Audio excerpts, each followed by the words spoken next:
نحمده ونصلي ونسلم على رسوله الكريم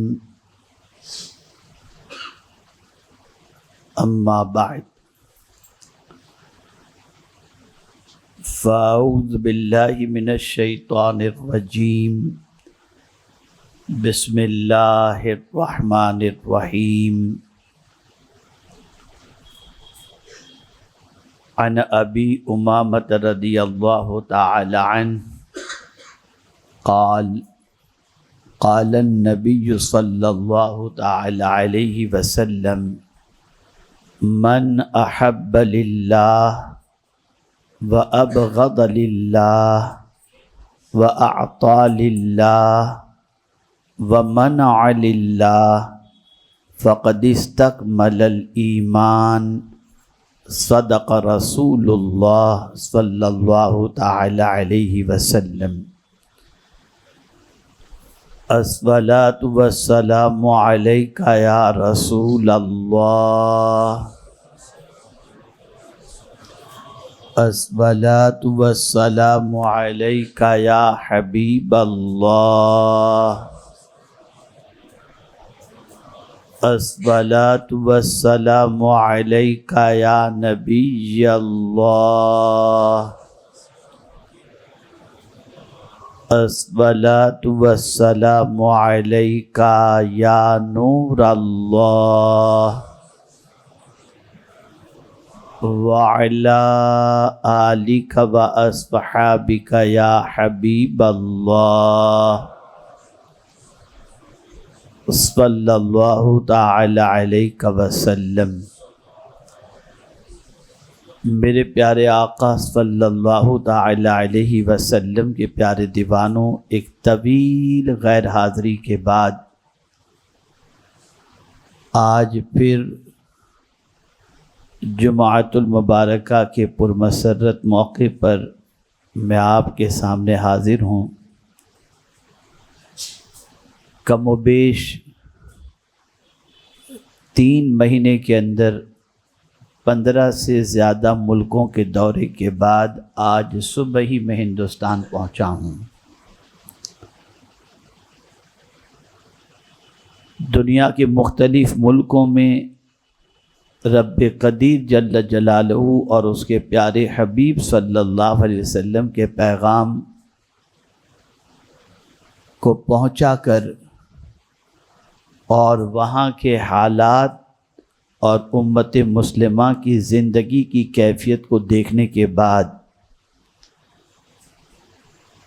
جو چیز سب سے زیادہ میں نے محسوس کی، میں چاہوں گا کہ اسی کی طرف آپ کی توجہ کو مبذول کراؤں اور اس حوالے سے کچھ باتیں آپ کی سماعتوں کے حوالے کروں۔ ایک دور تھا کہ انسان اپنے ایمان کی فکر کرتا اور ہمیشہ اس چیز کا خیال کرتا کہ میرا ایمان میری زندگی سے رخصت نہ ہو۔ ایمان کو سب سے زیادہ اہمیت دی جاتی، ایمان کی حفاظت کا ہر طریقے سے خیال کیا جاتا، لیکن آج کے دور کی سچویشن پوری دنیا میں مسلمانوں کی یہ ہے کہ پہلے گناہ کرنے میں ہچکچاتا نہیں تھا، اب ایمان کے جانے کے تصور سے بھی وہ ہچکچاتا نظر نہیں آتا۔ ہم نے بہت سارے بچوں کی زندگی کا جائزہ لیا، انگلینڈ میں، امریکہ میں، کینیڈا میں، ہالینڈ میں، جرمنی میں، تو اب ایسا محسوس ہونے لگا کہ شاید ان کے نزدیک مذہب کی الا ماشاءاللہ سب کی بات نہیں کر رہا ہوں، بعض بچوں کی پوزیشن ایسی ہے کہ یہ کیا مذہب وغیرہ اور یہ کیا دین وغیرہ، یہ مت کرو، وہ مت کرو، ایسا مت کرو، ویسا مت کرو، اس قسم کے خیالات ان کے ذہن میں ابھرنے لگے ہیں۔ اور چونکہ ہر طبقے سے تعلق ہونے کی وجہ سے نوجوان ہوں، بوڑھے ہوں، پڑھے لکھے ہوں، ان پڑھ ہوں، تو میں نے اس کا احساس ہندوستان کی سرزمین پر بھی محسوس کیا ہے کہ ہمارے بہت سارے بچے جب یونیورسٹی میں قدم رکھتے ہیں یا جونیئر کالج کے اندر، تو ان بچوں سے جب کہا جاتا ہے کہ دیکھو بیٹے، لڑکیوں سے دوستی مت کرنا، آوارہ گردی نہ کرنا، کھانے پینے میں حلال و حرام کا خیال کرنا، تو ہمارے بچے جب کالج کی سیڑھی پر قدم رکھتے ہیں اور دوسرے لوگوں کو آوارگی کرتے دیکھتے ہیں تو سوچتے ہیں یار یہ عمر انجوائے نہیں کریں گے تو کب کریں گے، چنانچہ ان کو مذہب ایک بوجھ سا محسوس ہونے لگا۔ ہم اس وقت جس دور سے گزر رہے ہیں وہ بڑا چیلنجنگ دور ہے، اور سچویشن اتنی خراب ہے کہ اگر میں یہ کہوں تو غلط نہ ہوگا کہ آج مسلمانوں کے سینے میں ایمان ٹمٹماتے ہوئے دیے کی طرح ہے، اور میں اسے حدیث شریف کی روشنی میں آپ کو سمجھانے کی کوشش کروں گا تاکہ آپ اسے اچھی طریقے سے محسوس کر سکیں۔ سب سے پہلے تو یہ سمجھیں کہ ہمارا ایمان کمپلیٹ کب ہوتا ہے، اور پھر اس اعتبار سے ہم اپنے ایمان کا جائزہ لیں۔ ایک انسان زندگی بھر کی کمائی اگر جان پر بن آئے تو ساری کمائی قربان کر کے اپنی جان بچانے کی فکر کرتا ہے۔ وہ کہے گا سب لے لو، جان بچا لو۔ ہر انسان کے نزدیک جان کی اہمیت ہے، لیکن میرے پیارے آقا صلی اللہ علیہ وسلم کے پیارے دیوانوں، جان سے بھی بڑھ کر اگر کسی چیز کی اہمیت ہے تو وہ ایمان کی اہمیت ہے۔ ایمان کوئی معمولی دولت کا نام نہیں ہے، ایمان اتنے بڑے سرمایے کا نام ہے کہ اسی سرمایے کی بنیاد پر انسان کامیاب دنیا میں بھی ہو سکتا ہے اور آخرت میں بھی ہو سکتا ہے۔ تکمیل ایمان کے لیے اور ہم تک ایمان پہنچانے کے لیے آپ اگر رسول اعظم صلی اللہ علیہ وسلم اور صحابہ کرام علیہم الرضوان کی زندگی کا جائزہ لیں تو آپ کو پتہ چلے گا کہ پیغمبر رحمت صلی اللہ علیہ وسلم انسان ایمان کی دولت سے مالا مال ہو جائیں اور مومن ہو جائیں، اس کے لیے اللہ کے رسول صلی اللہ علیہ وسلم نے پتھروں کے زخم برداشت کیے، لفظوں کے تیر برداشت کیے، لوگوں کے طعنوں کو برداشت کیا، اور نہ جانے کتنی مصیبتوں کی وادیوں سے پیغمبر اعظم صلی اللہ علیہ وسلم گزرے، اور ایک ہی میرے آقا صلی اللہ علیہ وسلم کی تمنا رہی کہ انسان ایمان کی دولت سے مالا مال ہو کر اپنی دنیا بھی سنوار جائے اور اپنی آخرت بھی سنوار جائے۔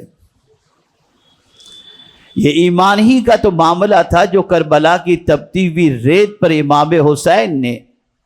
قیامت تک کے آنے والے انسانوں کو ایمان کی حفاظت کے لیے وہ کردار کربلا میں پیش کیا کہ دیکھو ہماری زندگی تمہاری نگاہوں کے سامنے ہے، ہمیں بھی اپنی زندگی عزیز ہے، ہمارے بچوں کی زندگی عزیز ہے،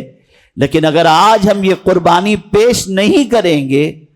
تو یزید جو مسلمان ہونے کا دعویٰ تو کرتا ہے لیکن اس کی زندگی غیر اسلامی تمہیں نظر آئے گی، اور کہیں تم اس کے مکر و فریب کے شکار نہ ہو جاؤ، اس لیے ہم جان دے کر کے بھی، اولاد قربان کر کے بھی ایک صحیح اسلام تمہارے تک پہنچانے کی ذمہ داری کو نبھا رہے ہیں۔ یہ ایمان ہی تو ہے۔ آپ ذرا دیکھیں میرے پیارے آقا صلی اللہ تعالی علیہ وسلم کے پیارے دیوانوں، اسی ہندوستان کی سرزمین پر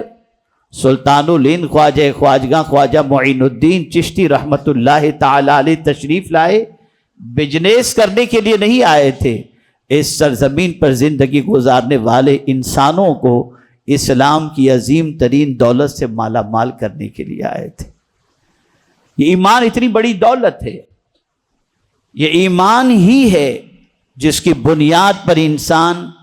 زمین کے اوپر پرسکون اپنی زندگی گزار سکتا ہے، اور ایمان ہی کی بنیاد پر اس کا ایمان کے ساتھ خاتمہ ہوا تو اس کی قبر بھی بہتر ہو جائے گی اور اس کا حشر بھی بہتر ہو جائے گا۔ آئیے میں آپ کو سمجھاؤں اس ایمان کے کمپلیٹ ہونے کے لیے حضور صلی اللہ علیہ وسلم نے کیا فرمایا، اور اس کے بعد سوسائٹی کا جائزہ لیں، خود اپنا ہم جائزہ لیں۔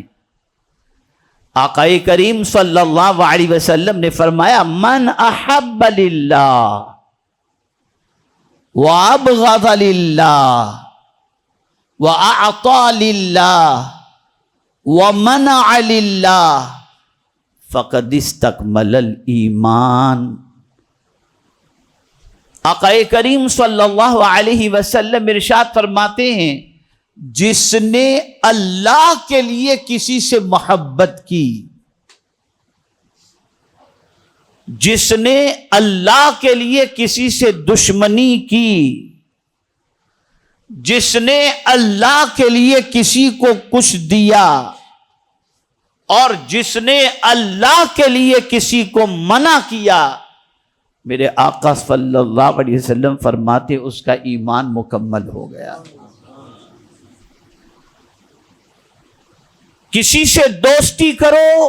اللہ کے لیے کرو، کسی سے دشمنی کرو اللہ کے لیے کرو، کسی کو کچھ دو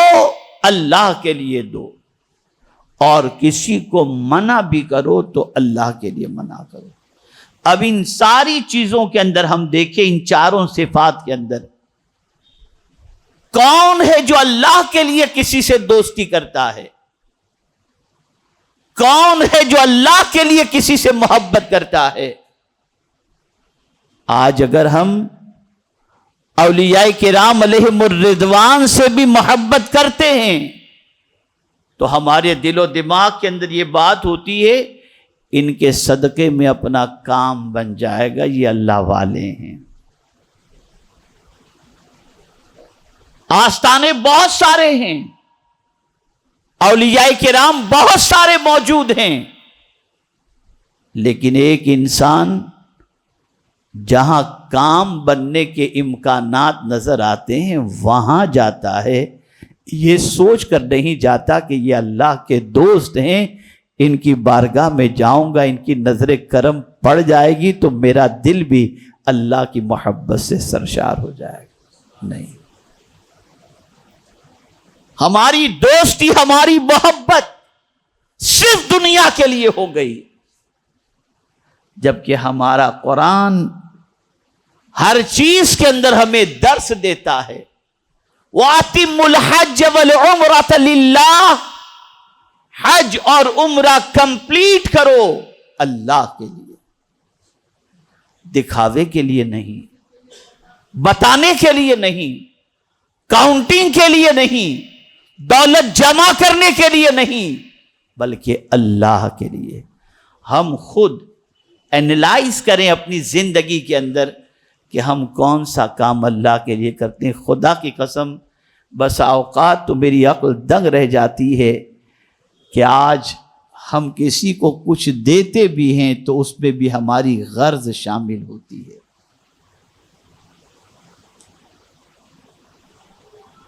اللہ کے لیے ہمارا عمل،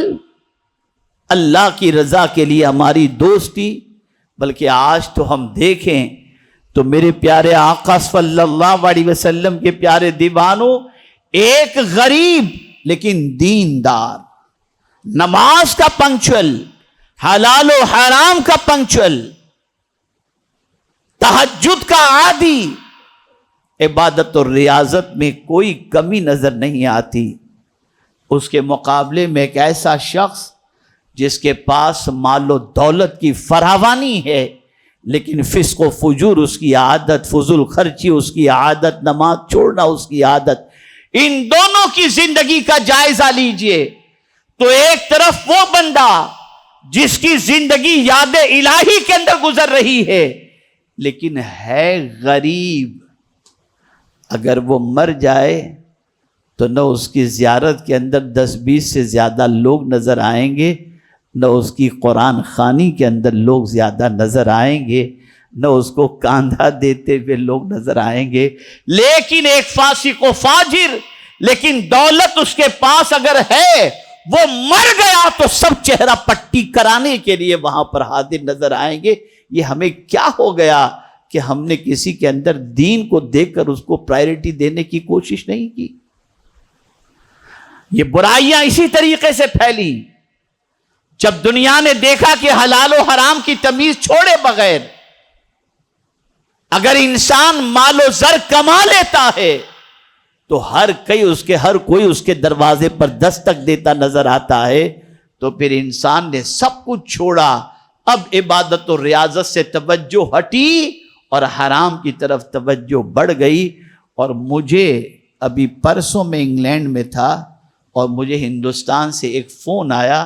میرے رونگٹے کھڑے ہو گئے سن کر کے کہ ہمارے اسی محلے کی بات کر رہا ہوں، وہاں اب مسجدوں کے پیچھے بیٹھ کر کے شراب کے اڈے چلائے جاتے ہیں، شراب پی جاتی ہے، ڈرگس سپلائی کیا جاتا ہے اور نوجوان برباد ہو رہے ہیں۔ کیا ہو رہا ہے ہماری قوم؟ ہماری نسلیں تباہ ہو رہی ہیں، ہماری قومیں برباد ہو رہی ہیں اور ہم خواب غفلت کے شکار بیٹھے ہوئے ہیں۔ اللہ کے لیے محبت کرو، اللہ کے لیے دشمنی کرو، اللہ کے لیے کسی کو دو اور اللہ کے لیے منع کرو۔ جب تک کہ یہ کیفیت پیدا نہیں ہوگی ہمارا ایمان کبھی بھی مکمل نہیں ہو سکتا۔ میں یہاں آپ کو بتاؤں، حضرت موسیٰ علیہ السلام اللہ کے کلیم ہیں، بڑا اونچا مقام، قرآن مقدس میں ان کا تذکرہ بھرپور طور پر موجود ہے۔ حضرت موسیٰ علیہ السلام اتنے اونچے درجے پر نبوت کے اعتبار سے فائز کہ جس کی کوئی انتہا نہیں۔ اللہ سے ہم کلامی کا شرف انہیں حاصل تھا۔ غور سے سنیے گا اور اپنے ضمیر میں ہم سب جھانک کر کے دیکھیں۔ ایک روز رب قدیر نے حضرت موسیٰ علیہ السلام سے فرمایا، اے موسیٰ تم میرے لیے کیا کرتے ہو؟ تو حضرت موسیٰ علیہ السلام نے عرض کیا، مولا میں تیرے لیے نماز پڑھتا ہوں، مولا میں تیرے لیے روزے رکھتا ہوں۔ تو رب قدیر جل جلالہ نے فرمایا، موسیٰ نماز بھی تم تمہارے لیے پڑھتے ہو اور روزہ بھی تم تمہارے لیے رکھتے ہو، اس لیے کہ تمہاری نماز سے مجھے تو کوئی فائدہ نہیں ہونا، تمہارے روزے سے مجھے تو کوئی فائدہ نہیں ہونا، یہ کام تو تم اپنے لیے کرتے ہو۔ تو حضرت موسیٰ علیہ السلام نے عرض کیا، میرے مالک ذرا تو یہ بتا کہ وہ کون سا کام ہے جو صرف تیرے لیے کیا جائے؟ تو رب قدیر جل جلالہ نے ارشاد فرمایا، کیا موسیٰ تم نے کسی کو میرے لیے چاہا ہے؟ تم نے کسی سے محبت میرے لیے کی ہے؟ اللہ اکبر! حالانکہ حضرت موسیٰ علیہ السلام محبت بھی کرتے تو اللہ کے لیے، لیکن موسیٰ علیہ السلام سے کنورسیشن کے ذریعے اللہ تعالیٰ ان کے پردے میں امت کو یہ درس دینا چاہ رہا ہے، لوگو تم اگر کسی سے محبت کرو تو اللہ کے لیے کرو اور کسی سے دشمنی بھی کرو تو اللہ کے لیے کرو۔ آج صرف مال کے لیے محبت ہو رہی ہے، آج صرف گناہوں کے لیے محبت ہو رہی ہے۔ آپ اندازہ لگائیں، وہ پیغمبر رحمت صلی اللہ علیہ وسلم جن کی صحبت میں اگر ایمان والا بیٹھ جائے تو اسے صحابیت کا مرتبہ نصیب ہو۔ آپ جانتے ہیں اللہ تعالیٰ نے حضور صلی اللہ علیہ وسلم کو کس کے ساتھ بیٹھنے کا حکم دیا؟ مسجد نبوی شریف ہے. ایک غریب صحابی جو اصحاب صفہ میں سے تھے مسجد نبوی شریف میں بیٹھ کر تلاوت کر رہے تھے. رسول اعظم صلی اللہ علیہ وسلم اس غریب صحابی کے پاس جا کر کے بیٹھ گئے. صحابی حیران ہوئے, آقا کریم آ کر میرے پاس بیٹھ گئے. جب تھوڑی سی شرمندگی سا محسوس ہونے لگا تو سرکار نے فرمایا نہیں تم بیٹھے رہو, تم وہ لوگ ہو جن کے پاس بیٹھنے کا حکم میرے مولا نے مجھے عطا فرمایا ہے. اللہ فرماتا ہے وَاصْبِرْ نَفْسَكَ مَعَ الَّذِينَ يَدْعُونَ رَبَّهُمْ بِالْغَدَاةِ وَالْعَشِيِّ, اپنے آپ کو میرے محبوب ان لوگوں کے ساتھ روکے رکھو جو صبح بھی اللہ کی یاد کرتے ہیں اور شام کو بھی اللہ کی یاد کرتے ہیں. میں بڑی معذرت کے ساتھ عرض کرتا ہوں کہ آج دینداروں سے چہرہ پھیرا جاتا ہے, انہیں گھٹیا تصور کیا جاتا ہے, انہیں کسی لائق تصور نہیں کیا جاتا, ان کا کوئی مقام سوسائٹی کے اندر نظر نہیں آتا. العیاذ باللہ الا ماشاء اللہ. کیا ہو چکا ہے ہمیں؟ ہماری محبت کا زاویہ بدل چکا, ہماری محبت کا معیار بدل چکا. میرے پیارے آقا صلی اللہ علیہ وسلم کے پیارے دیوانوں, اب ہمارے ایمان کی کیا سچویشن ہے میں حدیث کی روشنی میں سمجھاؤں. آقا کریم صلی اللہ علیہ وسلم ارشاد فرماتے ہیں تم سے ہو سکے تو برائی کو دیکھو تو برائی کو ہاتھ سے روکو. اگر برائی ہاتھ سے نہیں روک سکتے تو برائی کو زبان سے روکو, اور اگر تم یہ بھی نہیں کر سکتے تو اس برائی کو دل سے برا جانو. وَذَلِكَ أَضْعَفُ الْإِيمَانِ, کہ یہ ایمان کا سب سے کمزور ترین درجہ ہے کہ کسی برائی کو انسان دل سے برا جانے. اب آپ ہم سب اپنا جائزہ لیں کہ کیا برائی کو دل سے برا جان رہے ہیں؟ تو ہمارا ضمیر اندر سے جواب دے گا اب تو برائی کو برا نہیں, آج کے دور کی ضرورت کہہ کر انسان کرتا ہوا نظر آتا ہے. خدا را اپنے ایمان کی حفاظت کرو. ایمان ہے تو سب کچھ ہے, اور ایمان نہیں تو کچھ بھی نہیں. میرے پیارے آقا صلی اللہ علیہ وسلم کے پیارے دیوانوں, آج کے دور کی بہت بڑی ضرورت ہے کہ ہم ایمان کے سلسلے میں فکر مند ہوں, اور ہم کسی سے محبت کریں تو اللہ کے لیے, کسی سے دشمنی کریں تو اللہ کے لیے, اگر کسی کو دیں بھی تو صرف اللہ کے لیے, اور کسی کو منع بھی کریں تو صرف اللہ کے لیے. اگر ہم نے یہ کیا تب جا کر اللہ کے رسول صلی اللہ علیہ وسلم کے فرمان کی روشنی میں ہمارا ایمان مکمل ہوگا. رب قدیر جل جلالہ, آقا کریم رؤوف الرحیم علیہ التحیۃ والتسلیم کے صدق و طفیل مجھے آپ کو سب کو اللہ اور اس کے رسول کے ارشادات پر عمل کی توفیق عطا فرمائے, اور ایمان پر زندگی دے, اور ہم سب کا خاتمہ ایمان پر فرمائے. وما علینا الا البلاغ المبین. السلام علیکم ورحمۃ اللہ وبرکاتہ.